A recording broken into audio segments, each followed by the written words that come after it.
Good morning, everybody. In the last video, we have just started the new chapter that was the ratio, proportion, and the unitary method, and I have discussed all the important topics in this chapter. And also, I have just told you to just do the self practice 7A, and most of the question are then the 7A are very easy.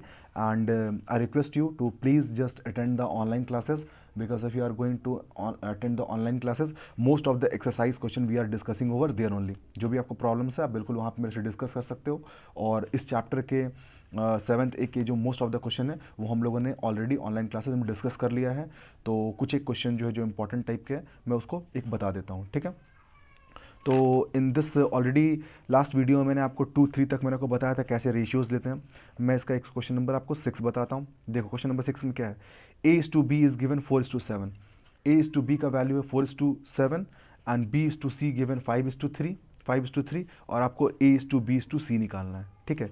A/B का value 4/7 है, B/C का value 5:3 है और आपको A/B/C निकालना है, ठीक है। कैसे निकालेंगे वो आप देखो।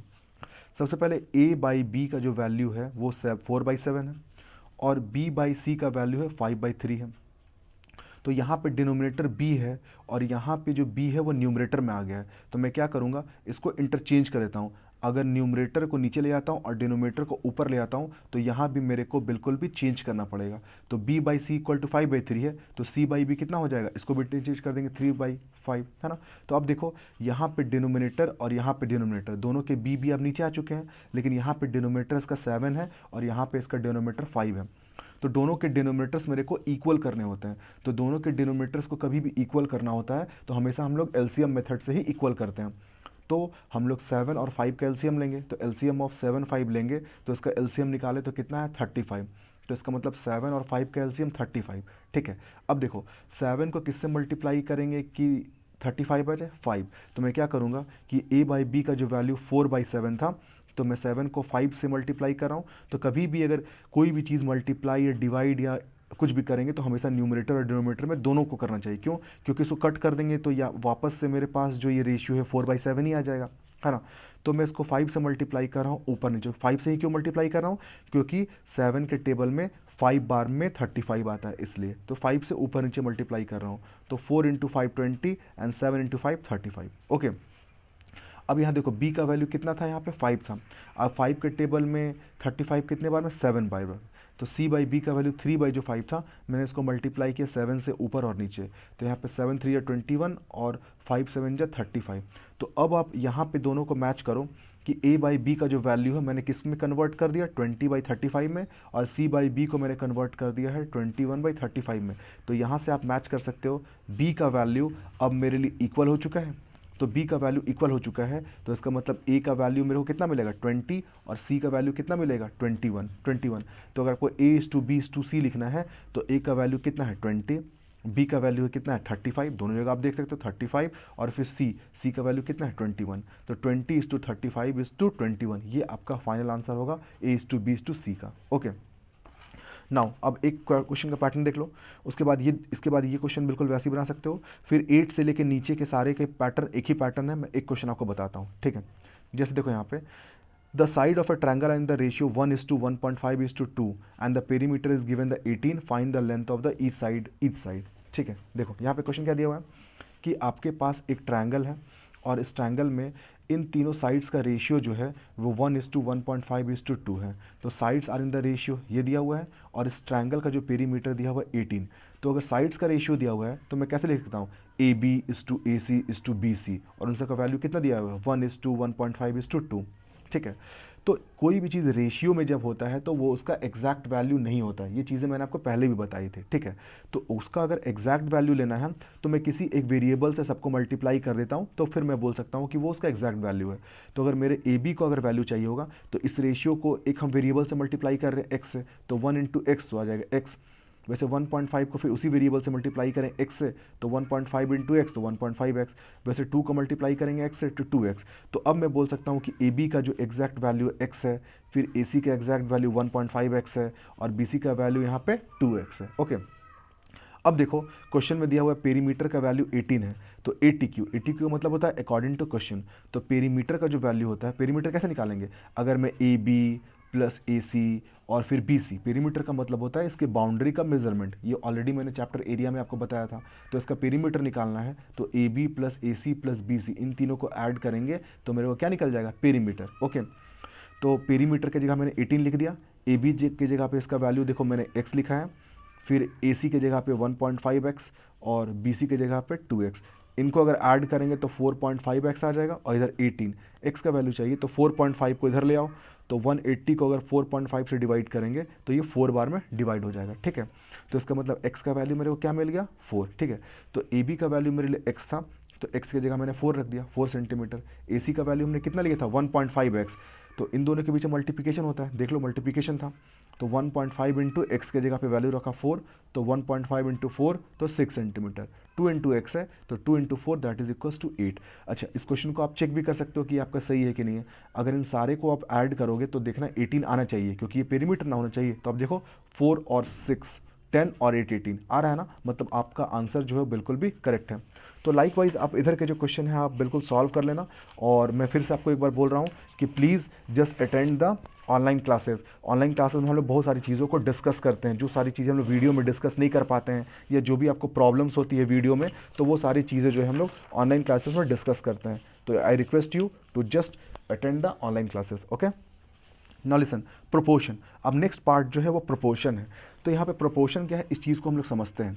तो एक्चुअल में इफ़ टू, मैं बोलता हूँ आपको, if two ratio are equal, we can say it is proportion. अगर कोई भी दो रेशियो अगर आपस में इक्वल है तो मैं उसको प्रोपोर्शन बोल सकता हूँ। जैसे एग्जांपल देखो कि अगर a बाई बी जो है, a बाई बी, इसका वैल्यू अगर 8/12 है, 8/12, इसको अगर सिंपलेस्ट फॉर्म में कट करेंगे 4 से, तो 4 2 जा 8 और 4 3 जा 12, मतलब देखो 2/3 आ चुका है। वैसे कोई एक दूसरा रेशियो है, मान लो कि c/d है, c/d, और इसका वैल्यू दिया हुआ है आपको 10/15, 10/15। अगर इसको सिंपलेस्ट फॉर्म में कट करेंगे तो 5 से कट करेंगे, 5 2 जा 10 और 5 3 जा 15, तो ये भी आपको 2/3 आ गया। तो आप देखो a बाई बी का वैल्यू जो कि 8/12 था और c/d का वैल्यू जो कि 10/15 था, इन दोनों का सिंपलेस्ट फॉर्म जो है वो 2/3 है। तो मैं बोल सकता हूँ कि a जो b है, a/b, और यहाँ पे c/, जो d है, वो बिल्कुल आपस में उनका जो आप सिंपलेस्ट फॉर्म में रेशियो सेम है। तो इसका मतलब a बाई बी जो है वो प्रोपोर्शनल है c/d से। तो यानी कि a/b प्रोपोर्शनल टू c/d। अब प्रोपोर्शनल का सिंबल क्या होता है, जैसे रेशियो में 2 डॉट डालते हैं तो प्रोपोर्शनल में यहाँ पे इनके बीच में 4 डॉट डालेंगे। तो इसका मतलब मैं बोल सकता हूँ कि a by B is proportional to c/d, c/d। ये चीज़ें हो गई। ठीक है, अब यहाँ पे देखो कुछ और चीज़ों को मैं बताता हूँ। यहाँ पे अगर मैं ऐसे लिखता हूँ a/b जो है, a/b प्रोपोर्शन टू c/d, तो अगर कभी भी अगर 4 नंबर आपको दी हुई है तो आप कैसे चेक कर सकते हो कि वो प्रोपोर्शन में है कि नहीं है। तो जब आप इसको इस फॉर्म में लिखते हो तो ये जो इंड पोजीशन होता है, ये इंड आखिरी में जो होता है, इसको हम लोग बोलते हैं एक्सट्रीम। देखो बुक में भी लिखा हुआ है एक्सट्रीम्स। ठीक है, और ये जो बीच में मिडिल में है, इसको हम लोग बोलते हैं मीन। देखो मीन लिखा होगा, मीन। ठीक है, तो अगर आपको चेक करना है कोई भी 4 नंबर जो हैं अगर वो प्रोपोर्शनल है कि नहीं है, तो उनके एक्सट्रीम को आप मल्टीप्लाई करो और मीन को मल्टीप्लाई करो, और आप चेक करो कि वो जो है वो बिल्कुल इक्वल आ रहे हैं कि नहीं। अगर आप एक्सट्रीम को मल्टीप्लाई करते हो, अगर a इंटू डी को मल्टीप्लाई करते हो, और फिर यहाँ पे b इंटू सी को मल्टीप्लाई करते हो, और ये दोनों वैल्यूज़ अगर इक्वल है, तो आप कह सकते हो कि a/b और c/d जो है वो बिल्कुल आपस में प्रोपोर्शनल है। ये बहुत ही सिंपल सी चीज़ है। देखो आप इसको बिल्कुल ऐसे भी लिख सकते हो, अगर ये a बाई बी है इज इक्वल्स टू c/d है, इसको आप क्रॉस मल्टीप्लाई करोगे तो a into D is equals to क्या आ जाएगा, b इंटू सी। देखो बिल्कुल यही पार्ट आ चुका है फिर से, है ना। तो अगर आप चीज़ों को थोड़ा समझोगे अच्छे से तो हर एक चीज़ आपके लिए बहुत इजी हो जाएगा। ठीक है, तो यहाँ पे अगर प्रोपोर्शन को ऐसे लिखते हैं तो आपको चेक करना है कि ये प्रोपोर्शन है कि नहीं है। तो इसके एक्सट्रीम इंड को मल्टीप्लाई करें और इसके मीन पोजीशन को मल्टीप्लाई करें। तो एक्सट्रीम का मल्टीप्लिकेशन अगर मीन के मल्टीप्लिकेशन के इक्वल है तो आप कह सकते हैं कि ये बिल्कुल भी आपके लिए प्रोपोर्शनल है, बिल्कुल ही प्रोपोर्शनल है। ठीक है, तो ये 4 नंबर के लिए, मतलब यहाँ पे 4 अलग अलग डिजिट थे उसके लिए। ठीक है। अब यहाँ पे कुछ और चीज़ों को मैं डिस्कस करता हूँ, ठीक है।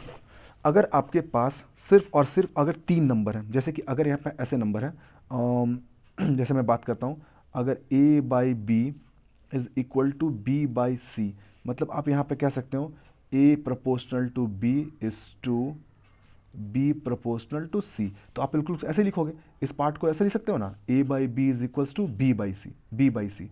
तो इसमें आप क्रॉस मल्टीप्लाई करोगे, तो इसको मल्टीप्लाई करोगे तो बी स्क्वायर आ जाएगा, बी इंटू बी स्क्वायर, और ए इंटू सी क्या आ जाएगा, ए सी, है ना। तो यहाँ पे आप देख सकते हो कि यहाँ पे प्रोपोर्शन में अगर दो चीज़ें, बीच की दो चीज़ें अगर सेम होती है तो यहाँ पे सिर्फ 3 ही नंबर है, ए बी सी, यहाँ पे तो ए बी सी डी था, है ना। लेकिन अगर इसमें अगर 2 नंबर अगर कॉमन होते हैं, और ज़्यादातर कॉमन आप देखोगे हमेशा ये मिडिल का नंबर ही कॉमन होता है, मिडिल का नंबर ही कॉमन होता है। तो इसमें जो पहला नंबर जो होता है इसको बोलते हैं हम लोग फर्स्ट प्रोपोर्शन, फर्स्ट प्रोपोर्शन,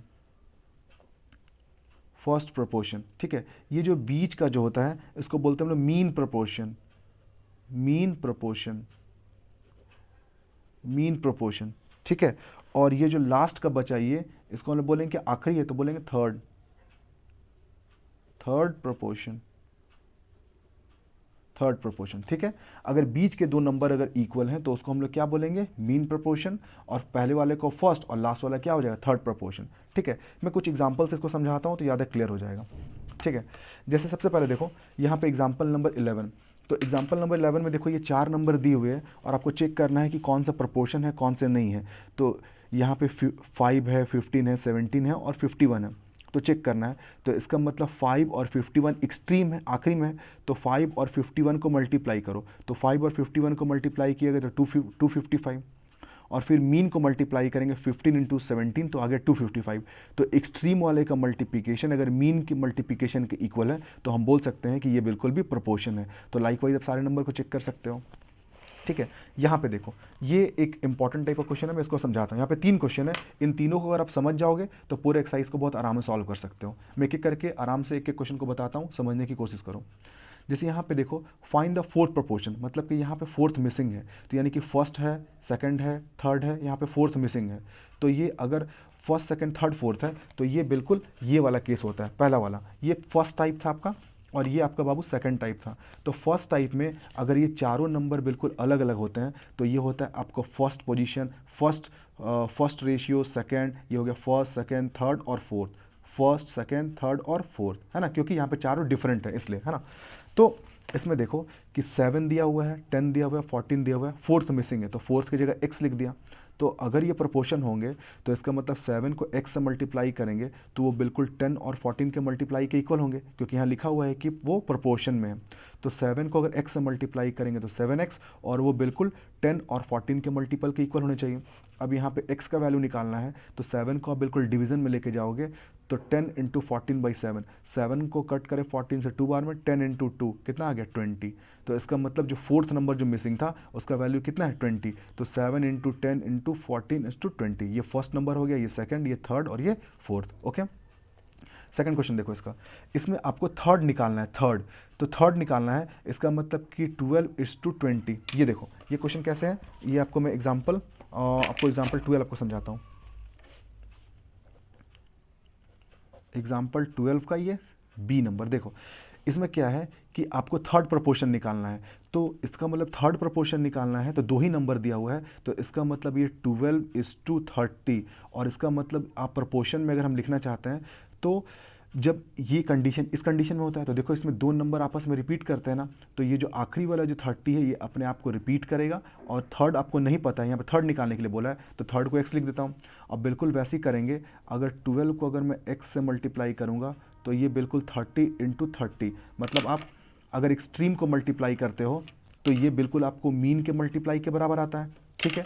तो यहाँ से आपको x का वैल्यू निकालना है, तो x इज इक्वल टू लिखोगे 30 इंटू 30/12, ठीक है, 30 इंटू 30/12, ठीक है। 6 से कट कर सकते हो, 6 2 just 12 और 6 5 जा 30, फिर इसको 2 से कट कर सकते हो 15 बार में, और 5 5 जा 25 का 5 कैरी 2, 5 1 जा 5 6 7, तो आ गया ये 75। तो लास्ट नंबर कौन सा हो गया 75। तो अब देखो यहाँ पे मैं आपको दिखाता हूँ इसका सॉल्यूशन, ठीक है। देखो बिल्कुल वैसे ही था, 12 और x को मल्टीप्लाई किया, जैसे मैंने यहाँ पे आपको मल्टीप्लाई किया, देखो 12 और x को मल्टीप्लाई किया, आप चेक कर सकते हो, और फिर 30 इंटू 30, फिर 12 को डिवीजन में ले गया है, तो सॉल्व करने के बाद कितना है 75। ठीक है, इसका लास्ट क्वेश्चन देखते हैं। Find the mean proportion to the number this one and this one. इसका मीन प्रोपोर्शन मतलब बीच का नंबर मिसिंग है, तो बीच का नंबर मिसिंग है तो आप इसको अगर लिखना चाहते हो तो इसको हम लोग कैसे लिखेंगे, देखो इसका सी, इसका बीच का पार्ट मिसिंग है और इसके फर्स्ट और थर्ड नंबर दिया हुआ है, तो मैं कैसे लिखूंगा 0.06 है इस टू, यहाँ पे x इस टू एक, सॉरी प्रोपोर्शनल का साइन होगा और फिर इस टू 0.24, तो यहाँ पे x को मल्टीप्लाई करेंगे एक्स स्क्वायर और यहाँ पे 0.06 को मल्टीप्लाई करेंगे 0.24 से। ठीक है, और फिर x का वैल्यू हो जाएगा अंडर रूट 0.06 इंटू 0.24। ठीक है, इसको आपको सॉल्व करना होगा। अब देख लो एक बार सॉल्यूशन मैं आपको दिखाता हूँ।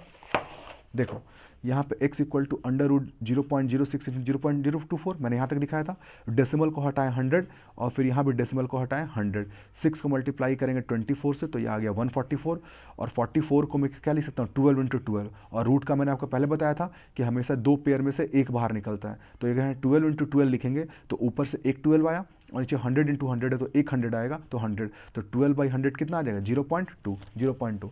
तो आई होप कि अगर ये तीनों एग्जाम्पल्स अगर आप अच्छे से समझ गए होगे तो सेल्फ प्रैक्टिस 7B आपको बनाने में कोई प्रॉब्लम नहीं होगा। अगर आप 7B बना लेते हो तो मैं इसका लास्ट पार्ट स्टार्ट करूँगा unitary method. Thank you very much.